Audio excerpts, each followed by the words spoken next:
Welcome to the deep dive, where we take a stack of sources, or in this case, one spectacularly detailed look into a future defined by paranoia and really just institutionalized fraud, and make you immediately well informed. And our mission today is a plunge into a world that's always, on the brink. It's a society held together not by military might, but by a massive, decades-long military lie. It is the ultimate paradox of power. It's this masterpiece of, I guess, satirical social engineering. It really is. We are digging into the core tension of Philip K. Dick's The Zap Gun. Yeah. You have a world that's just rigidly divided. You've got the West Bloc versus the Peep East, and both of them are obsessively designing these so-called superweapons. But the very foundation of this entire global military-industrial complex is just it's a sham. It's manufactured deception. Exactly. It's a structure built on a mutual, necessary, and ultimately profitable fraud. The lie is the only thing keeping the peace. And that contradiction is what makes this source so compelling. But before we get completely lost in, the weeds of fake weaponry, let's quickly talk about the source itself. Right. This entire deep dive is rooted in the world, created by Philip K. Dick. A man born in Chicago in 1928, spent most of his life writing in California. He started professionally in, 1952? Yeah, 1952. And Dick was, and he still is, an absolutely essential voice in science fiction. His work wasn't really about flying cars or laser guns. No. It was about perception. He was constantly twisting reality until you, the reader, couldn't tell what was genuine and what was counterfeit. He won the Hugo Award in 1962 for The Man in the High Castle. And the John W. Campbell Memorial Award in 1974 for Flow My Tears, the policeman said. He died in Santa Ana in 1982. And his big question, the one he always came back to, was, what is real, what is fake, and who gets to control that narrative? And that's the engine of the world we're exploring today. Completely. So that ambiguity is what's going to guide us. Today, we're going to navigate this really elaborate manufactured crisis. We're going to meet the elite who keep the deception going, the cynical cogs, and we'll understand the truly bizarre and frankly embarrassing source of their weapon designs. And then finally, we'll discover the surprising, completely non-lethal nature of the actual weapon that, when a genuine crisis hits, saves them all. Okay, so let's begin by setting the stage in this 21st century timeline. The geopolitical landscape is frozen, but it's also intensely stratified. We have the West Bloc. Right, governed by the UNW NatSec board. Yeah. And it's all overseen by this central, almost mythical authority figure, General George McFarlane Nitz. And on the other side? On the other side, you have the Peep East, the Sino-Soviet bloc, and they're basically a mirror image. They have their own security and intelligence structures, the KVB and the Serkib, to maintain stability. So they're these two monolithic rivals. They are. But as you learn really quickly, their rivalry is less of a conflict and more of a highly choreographed, decades-long theatrical production. It's all designed for internal consumption. For the public. For the public. And what's absolutely crucial to understanding this society is the division within its own population. It's split into these two rigid castes based purely on what you know. Okay, so let's start with the first group. You have the persaps. Which is, a derogatory shortening of poor saps. That's the general public. Exactly. And they are profoundly apathetic. They're easily diverted, and they willingly believe the staged realities of this perpetual sort of low-boil Cold War. Their whole existence is defined by this shallow, immediate consumption. And their apathy is managed, right? It's encouraged by the state. Oh, absolutely. The source says they are kept safe from the gaping multitude whose attention had been jazzed up by professionals. You see this need for diversion and control in their entertainment. Like that morning show. What was it? Lucky Bagman greets you. It features an autonomic TV interviewer, a robot. The perceps aren't critical thinkers. They're just passive consumers of this stage-managed reality that confirms their sense of, constant but manageable danger.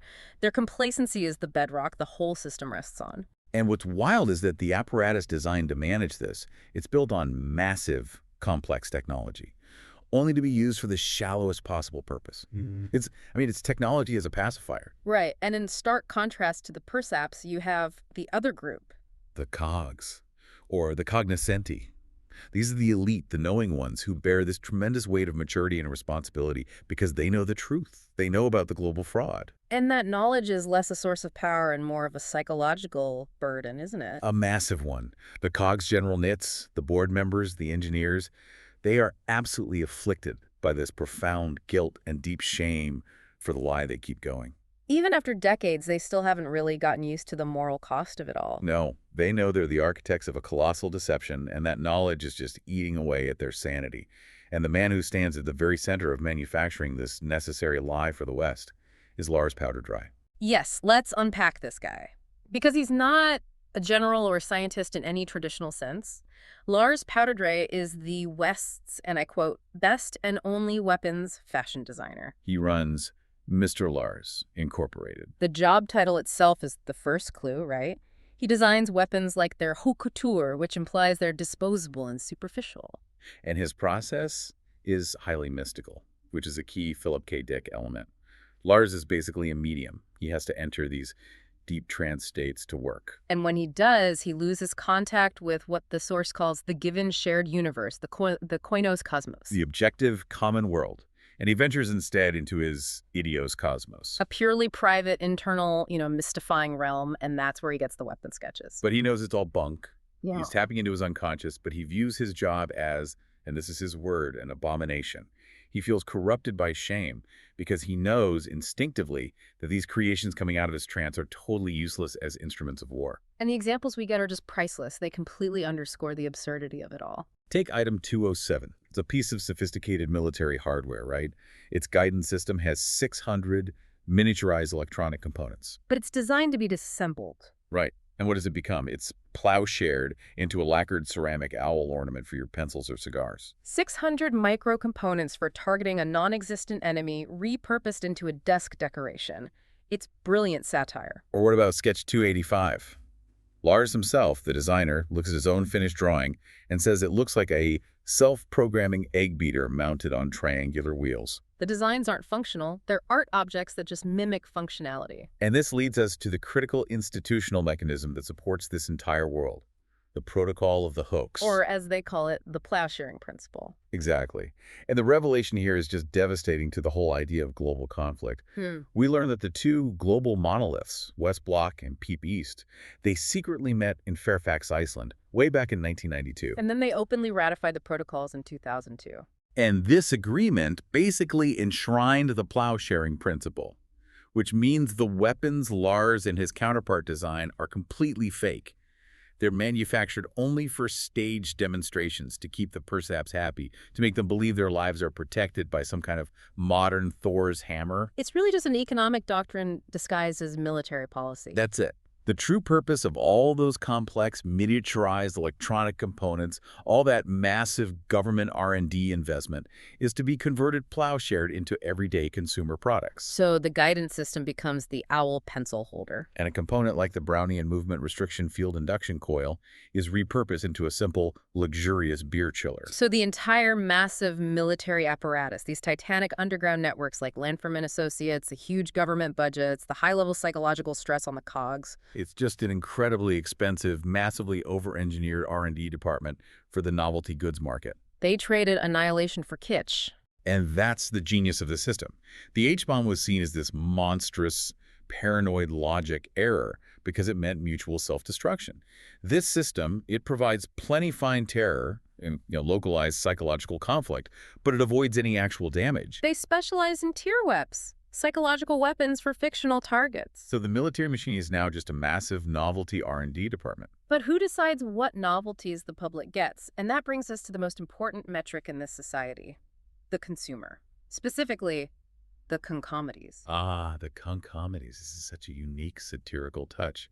They are citizens who are drafted onto the UNW NatSec board. There are 6 of them, A through F. And they're selected by a computer, Univox 50R. Right. And why these 6 average citizens?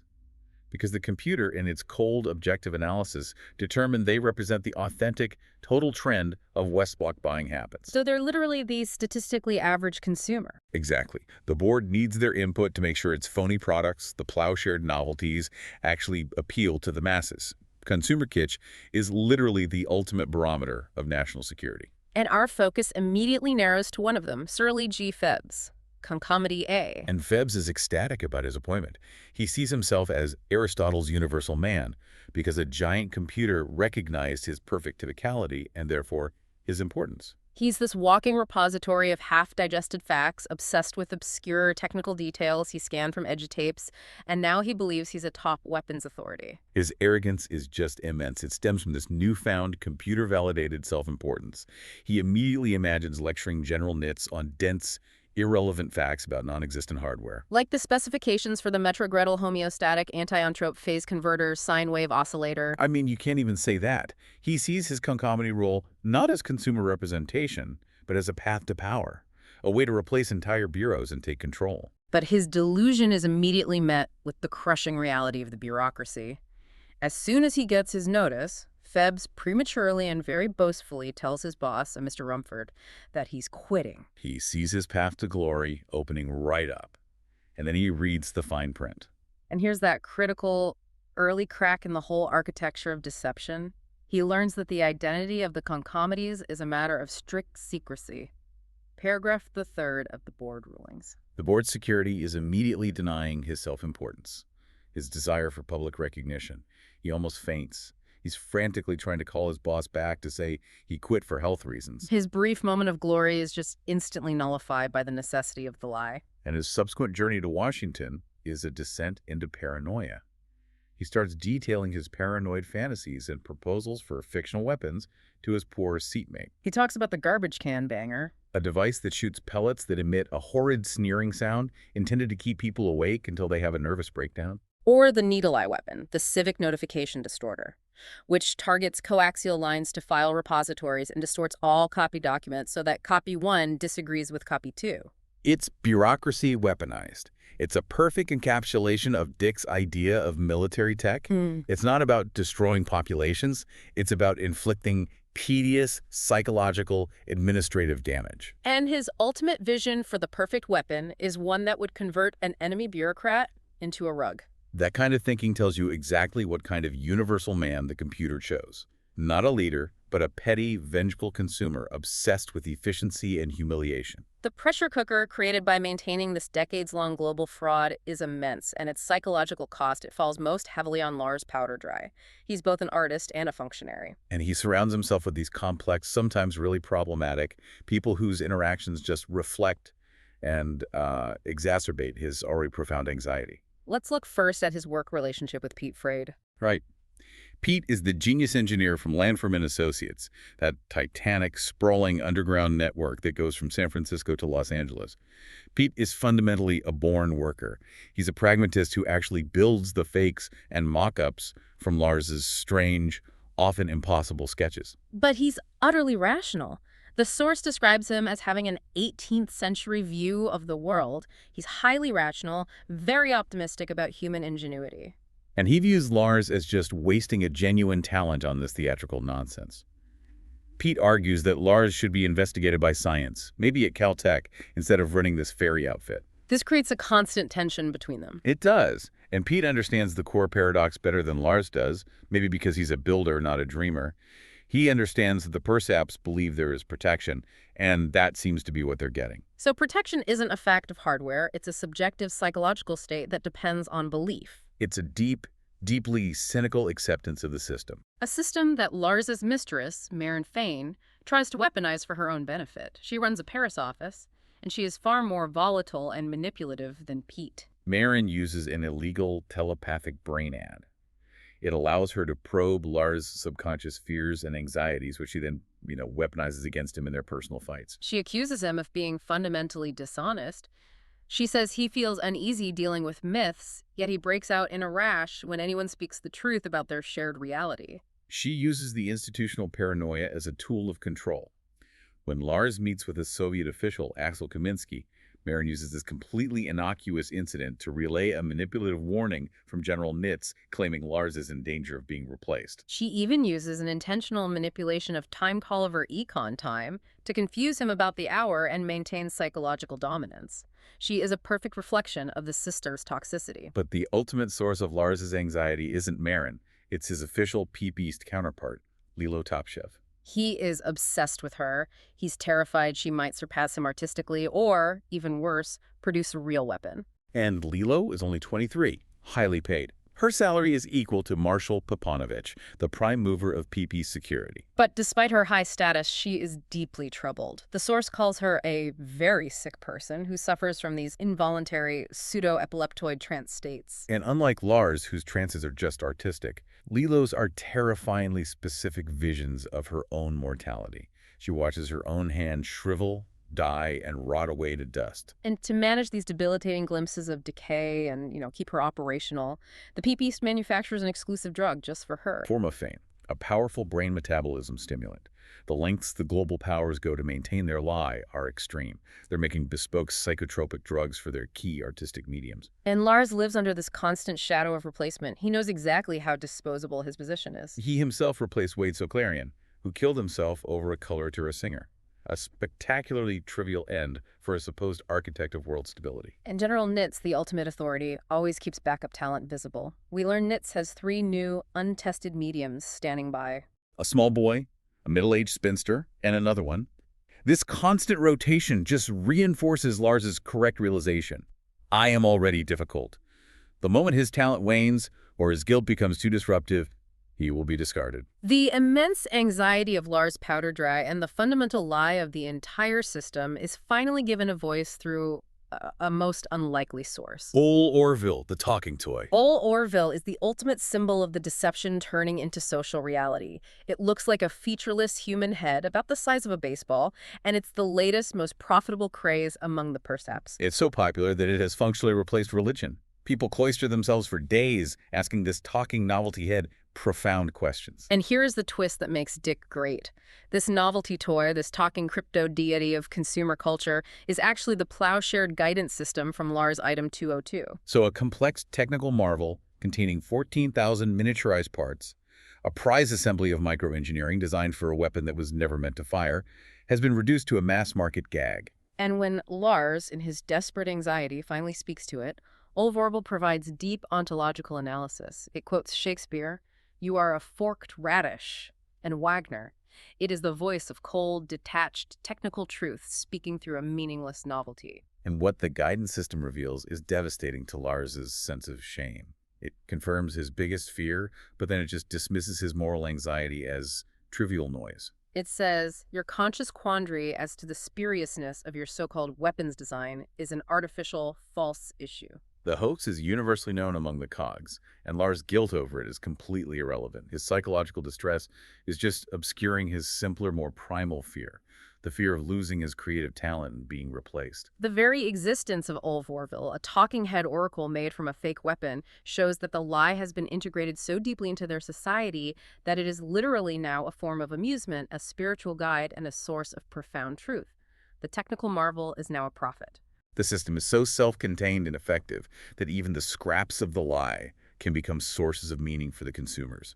It's a perfect toxic circle. The entire fragile architecture of deception, the plow-sharing, the cog's guilt, the persaps apathy, it shatters instantly when a genuine external threat arrives. News breaks of BX-3, the first alien satellite, and then quickly a second and a third, until there are 8 of them. This is the moment the fictional conflict becomes terrifyingly real. These are not PP satellites. They are antimatter intersystem vessels. They were possibly dropped out like eggs, and they completely bypassed Earth's vast solar sats and monitoring systems. They came from nowhere, defying all known defense systems. And the identification of the enemy, it's just chilling. Slavers from Sirius. The description is profoundly unsettling because it completely undermines the human self-image. They are chitinous, evolved from exoskeletons. It's this terrifying non-mammalian form of intelligence. And critically, they don't view humans as intelligent life in the way we view ourselves, or even as worthy adversaries. No, they see us as sentient freaks, and most chillingly, as highly organized workhorse organisms. No better, biologically or socially, than vermin-like rats. This isn't a war between ideologies, it's an extermination, seen from a perspective of total biological superiority. The shift from theatrical warfare to existential threat is instant and brutal. Cities begin disappearing behind what's described as a gray curtain. New Orleans, Provo, Boise. And this opaque barrier is linked to a lowering of mass in the area. The aliens aren't invading with troops or bombs. They are seizing huge sections of the population and the land underneath them. So the massive necessary lie is exposed. The decades of stable fraud are over, and the cogs suddenly realize they have absolutely no real weapons, just a massive inventory of beer chillers and ceramic owl pencil holders. Lars is immediately pulled from his self-pitying, sort of fugue-like existence. Marin, using her shrewdness, works through her lawyer, Bill Sawyer, and secures a writ of mandamus. A judicial order forcing the NatSec board to permit Lars to sit in session. Lars is then dispatched to Fairfax, Iceland, the location of the original peaceful protocols, to desperately combine his talent with Lilo Topcheff's. This is the ultimate Hail Mary. They are forced to return to the source of their fake designs, just hoping to extract something real. The pressure is truly suffocating. They're being used as a last resort, and they know it. Both sides, the UNW NatSec, the FBI, the KDB, they tacitly threaten to murder Lars and Lilo if they fail to produce a single, functional, genuine weapon, a true Zap Gun.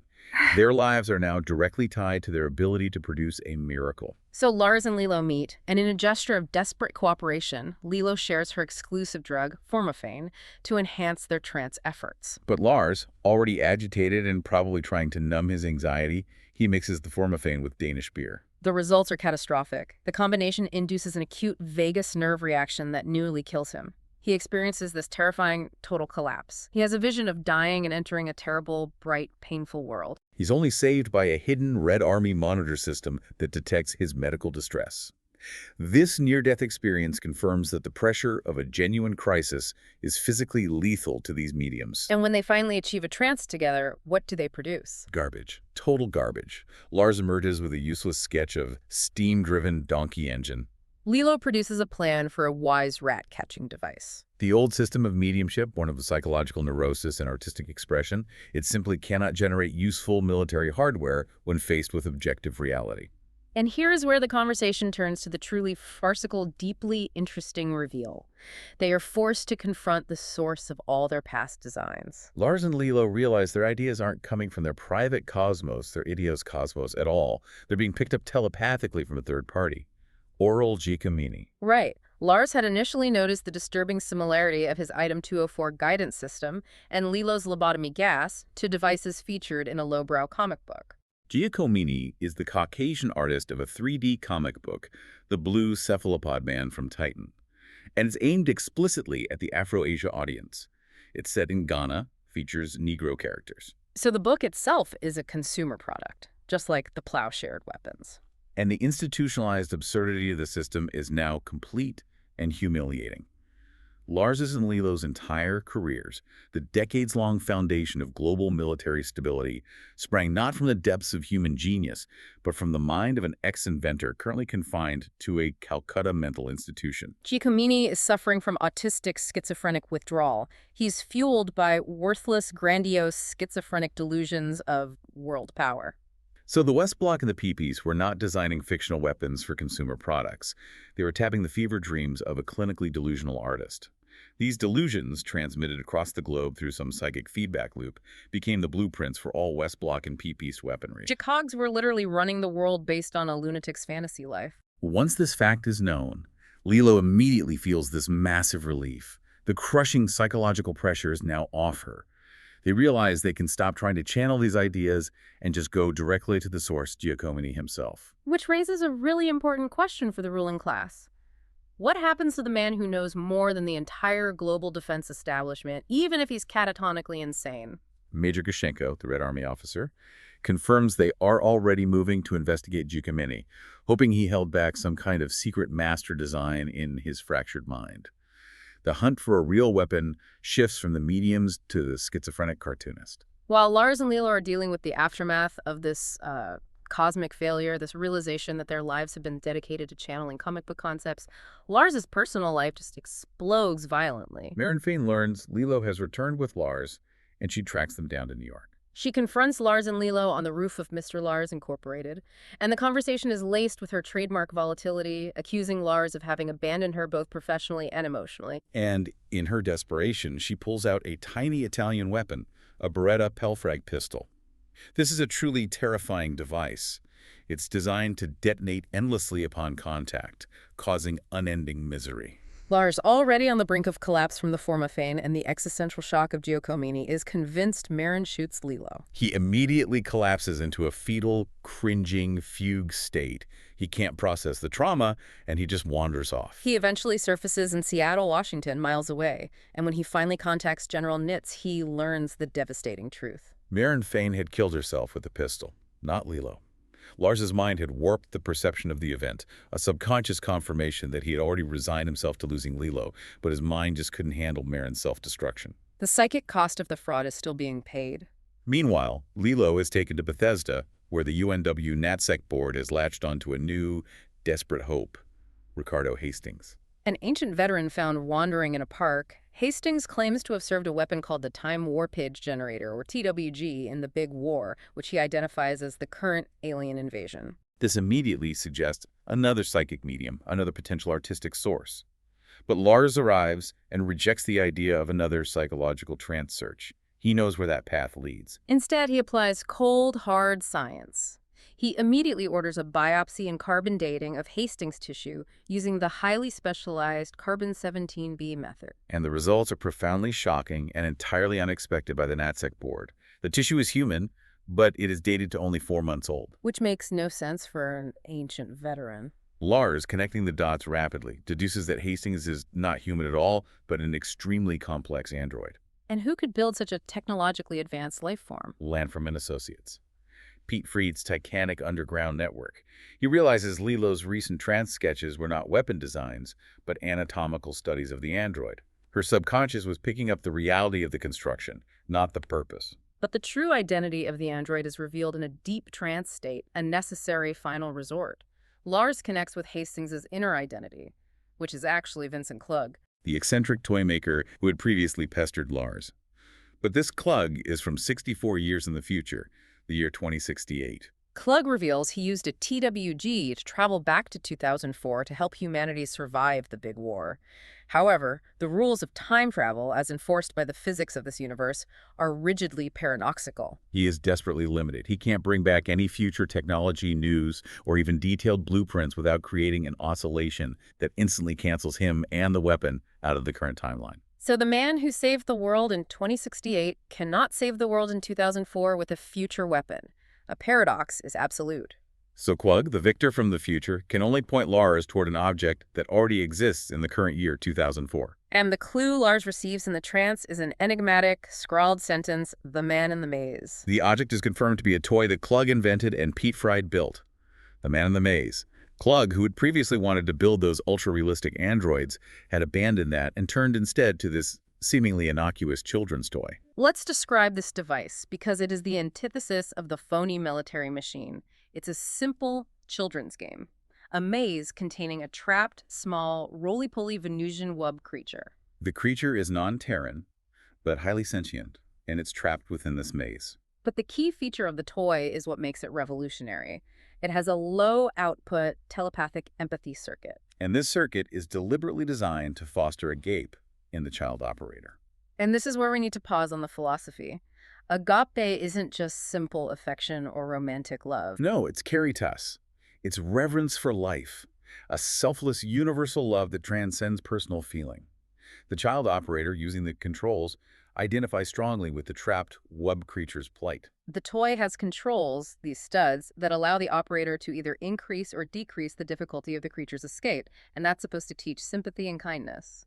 And here is where Lars Powderdry, the reluctant fashion designer, becomes a true weapon innovator. His solution is pure Dickian irony and moral reversal. He weaponizes the toy's innate goodness. He determines that the weapon doesn't need to deploy a dart or a phase inverter. Instead, he needs to modify the toy in two crucial ways. First, step up the telepathic output to hook the operator, in this case, the alien slaver, deeper into the victim's suffering. And second, rewire the manual controls so that the operator can only augment the difficulty. They cannot lessen the suffering of the wub creature, only increase it. The weapon targets the serious slaver's Achilles heel, their fundamental, inherent capacity for empathy and agape.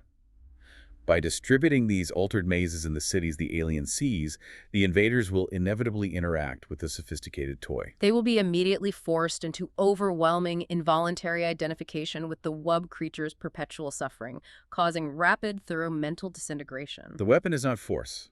It's the forced experience of guilt and compassion. The ultimate weapon of this world is the experience of unending, amplified suffering inflicted on an innocent. As Pete Freed, the pragmatic engineer, summarizes this profound moral paradox. It's like booby-trapping a crucifix. They are weaponizing kindness itself. And that weapon is immediately put to the test against the system's own internal threat, bringing the Phoebs subplot to its explosive conclusion. Right, Phoebs, the self-proclaimed Aristotle, concomitant A, consumed by paranoia after being shut out of Feston, Washington. He obtains the disassembled components of the powerful, fictional molecular restriction beam phase inverter, item 401, from his 5 co-conspirators. In a gruesome move that just demonstrates the moral bankruptcy of the Cogs, he murders the 5 other members of his clandestine revolutionary organization using the reassembled item 401 to gain sole tyrannical control. But the internal power struggle ends not with the military raid or a duel of technology, but with the delivery of the smallest of novelties. An autonomous synth male robot delivers a package to his subsurface conapt. The maze toy, sent by Lars. Phoebs, already paranoid and highly agitated, begins to interact with the seemingly innocuous toy. He immediately succumbs to the enhanced empathic suffering, unable to disconnect from the wub creature's perpetual torment. He is instantaneously defeated and sent into permanently induced psychotic withdrawal at Wallingford Clinic. The weapon of empathy works on humans as ruthlessly as it will on the aliens. The satirical world is saved by weaponized guilt. And the maze works perfectly. The alien slavers, repelled by the psychological horror of being forced to experience the unending suffering of another sentient being, their own decency turned against them, they withdraw their 8 satellites from the solar system. Lars, now faced with life returning to a relative normalcy, finds himself grappling with the real emotional consequences of Marin's suicide. He nearly follows her. He finds 3 lethal Formafane tablets Lilo still possessed. But the crypto-deity of the old system, Old Orville, intervenes for a final surprising counsel. Lars sets the featureless head down and asks for advice on what to do. And Old Orville, the discarded guidance system turned oracle, is clear, pragmatic, and utterly succinct. Take this girl, Lilo Topchef, into the bedroom and have sexual intercourse with her. Old Orville provides a crucial, cold, psychological truth that Lars had repressed during his fugue state.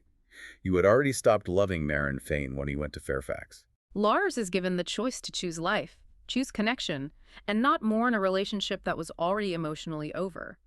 The weapon of empathy saved the world, and the voice of pure reason, emerging from the fake weapon, saves Lars. The genius of this entire bizarre, satirical future world is that the invaders were destroyed not by superior firepower or technological force, but by their agape, their inherent capacity for reverence for life. Their decency became their military Achilles heel.